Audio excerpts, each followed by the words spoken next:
Hello साथीहरू, अहिले चाहिँ म बाटोमा छु। खाना खानको लागि फर्किँदैछु साथीहरू।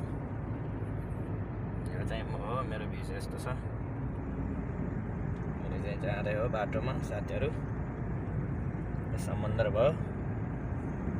अहिले लगभग 11:30 भइसक्यो। घडी पनि यहाँ छ, कतिको देखेको छ, 11:30 भइसक्यो। अहिले जाँदैछु साथीभाइ हो। अहिले बाटोमै छु।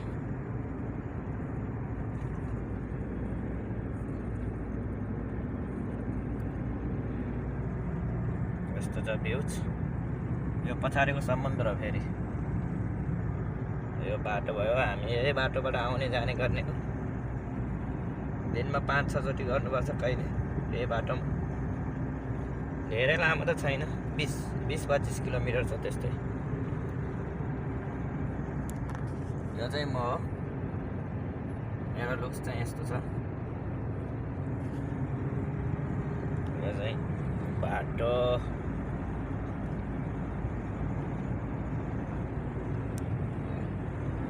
यति धेरै ठाउँ छ नि विदेशमा। नेपालमा कुना कुना रोडमा पनि, रोडकै माथि पनि घर बनाउँछ उस्तै पऱ्यो। ठाउँ कम भएर। ओके साथीभाइ हो, म एकछिनपछि भेट्छु फेरि। यो चाहिँ साथीहरू आरामको क्याम्प हो। ल यो भित्र छ आरामको क्याम्प। कति दामी सिन आज है। सिन पनि डेन्जर देखेको छ यहाँ।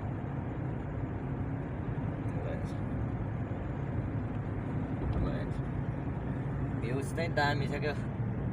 कम्पनीहरू हेर्नु, बोर्डहरूमा देखेको छ 60को स्पिडमा हिँड्नु अरे। यो बाटोमा छ। चाहिँ यता पछाडि अझै उयो पछाडितिर अझै माछा पालन छ भन्दै हेर्नु त गएन क्या। माछा पाउँछ अरे भन्छ। उयो पछाडिबाट बाटो छ। यो चाहिँ हाम्रो क्याम्पमा जाने बाटो हो। उयो पछाडि छ भन्दै अरे माछा पाल्ने। ओके भाइ साथीहरू, होइन धेरै लामो नि थियो।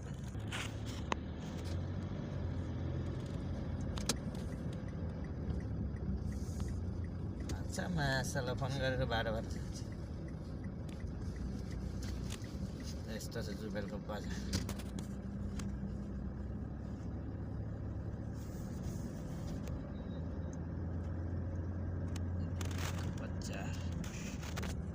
यसले मिलेछ है।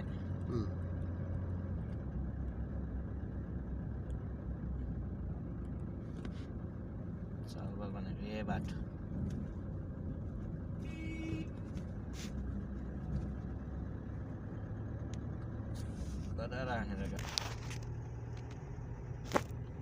दाइ हामी दिवाली मनाउन आएको।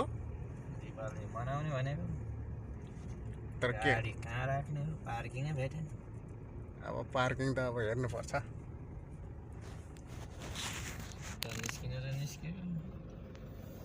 निस्केर नै हरै फस्छ जस्तो हो रहेछ।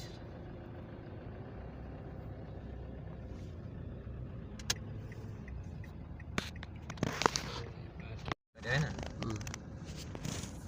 धेरै लामो नि थियो।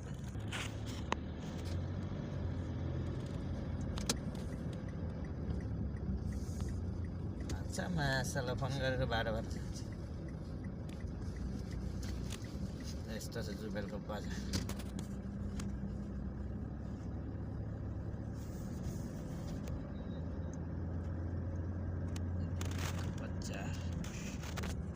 यसले मिलेछ है।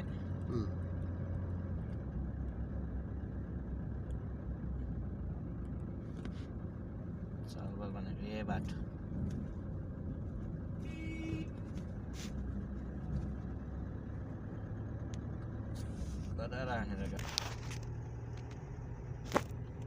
दाइ हामी दिवाली मनाउन आएको।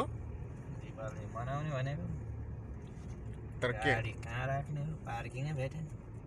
अब पार्किङ त अब हेर्नुपर्छ।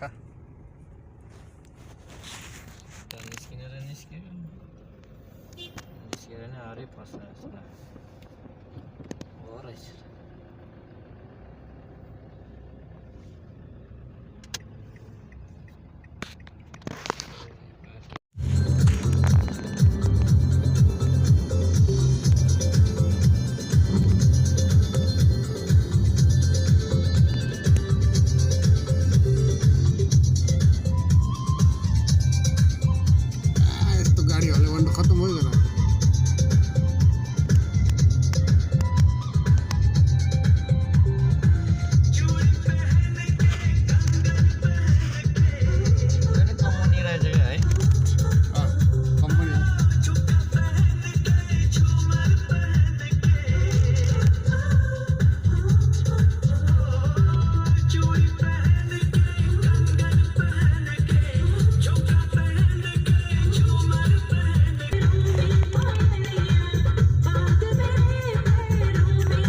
सब कुछ